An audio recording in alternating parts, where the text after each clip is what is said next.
Can someone be a fan of a game series they've never played for themselves? I mean, yeah, duh, you think FNAF fans play their games? Was that the— Recently though, I've been noticing people throw around the term LARPer a lot, which I don't really get. It feels like another one of those ways people try and gatekeep their communities with these arbitrary criteria to follow. Watching someone else play a game when you don't have the means to? LARPer. Playing the remake of a game instead of the original? LARPer. Playing an older game for fun? LARPer. I wish someone would call me a LARPer for playing PSP games in public. They might not like what happens next. At this point, you might be wondering what any of this has to do with the subject of today's video, that being a Metal Gear Solid game. It's because I would call myself a fan of the series, despite never playing a Metal Gear game up until now. I decided I finally wanted to play a Metal Gear game for myself, and decided to go with Peace Walker.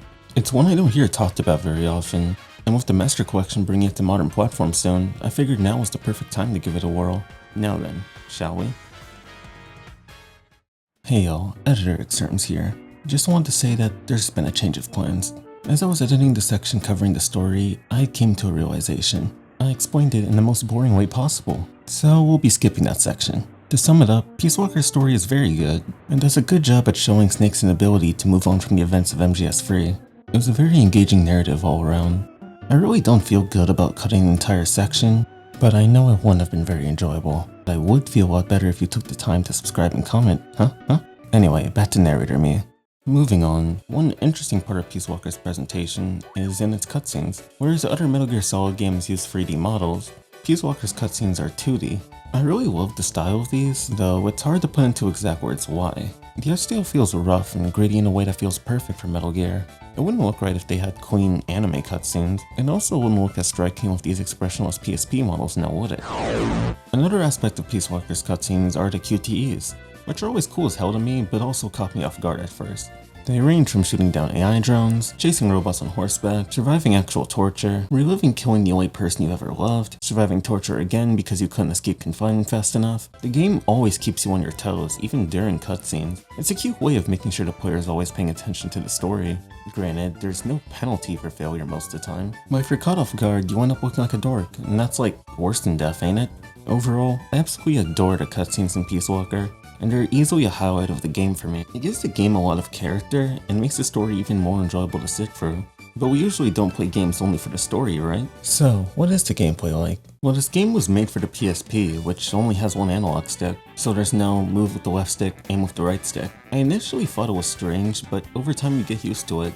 There's also a short, optional tutorial to help you get used to the controls, which was much appreciated. As one would expect, this game is primarily a stealth game. You can technically go wild in every mission, but that's both boring and requires killing a lot of reinforcements. As such, I preferred playing both stealthily and non-lethally, relying on shrink rounds and CQC to knock out my enemies. There's actually a benefit to this, as you can send unconscious enemies back to Mother Base, where MSF operates. I won't go into too much detail here, but essentially, the soldiers you send back to Mother Base can run as various departments.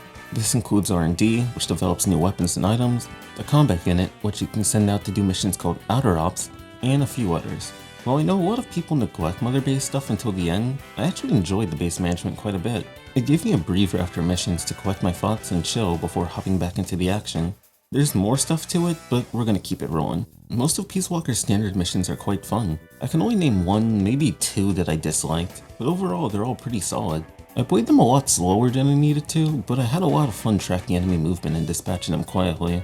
Oh, and one thing to note, possibly to compensate for the awkwardness of the controls, but enemies in Peace Walker aren't the brightest. You can shoot at them multiple times, but they won't call an alert unless you wait too long. They also have some aggressive tunnel vision and sometimes don't notice someone passing out right next to them. In return, there's no checkpoints for missions. Dying at any point sends you back to the beginning, which I imagine could be frustrating, but not enough to bother me. As a whole, the gameplay loop of the standard missions works really well, and the extra missions were fun too, though I didn't play too many of them. On another note, there's a few missions in the game where you fight vehicles, from armored cars to helicopters, and I don't really like these very much. The first one is the worst offender, and let me tell you why. As I've mentioned, I've been playing this game non-lethally for the most part, but trying to do this mission without actual guns is a huge pain. The unit travels together in a wide open space, so trying to stealth it is a challenge, and if you take the unit down after getting caught, which I always was, reinforcements will flood out the car like a Cold War clown car, and do it over and over again. And at this point in the game, I didn't have supply drops to rely on, so I had to beat the fight with my starting ammo and rations. When I got to this attempt, where I was one trank dart from ending the fight and ran out of ammo, so I had to start from the beginning, I was briefly considering scrapping this video altogether. I didn't want to destroy the vehicle since you can keep it intact to use for outer ops, but at a certain point I was too annoyed and just blew it up anyway. Another annoying thing is when I'd knock out enemies to full them back to base, sometimes the vehicle would just run them over, which would instantly kill them, through no fault of my own.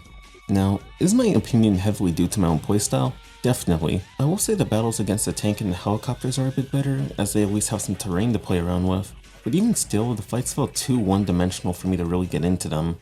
By far, my favorite missions in the game were the battles against the 4 AI weapons. Everything about them was so electrifying and grand in scale that I was always excited to throw down with another. Much like a Monster Hunter game, the AIs have different parts that, when sufficiently damaged, become temporarily disabled or completely destroyed in some cases.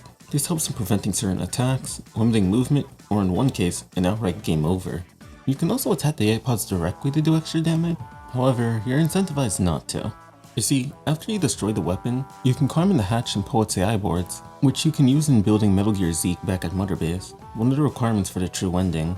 If only we could do that to data centers. However, damaging the pods directly causes AI boards to break, lowering your overall yield. I really like this mechanic as it makes you stop and think, where am I going to target, and is it worth the risk of starting over just to scrape together a few more boards?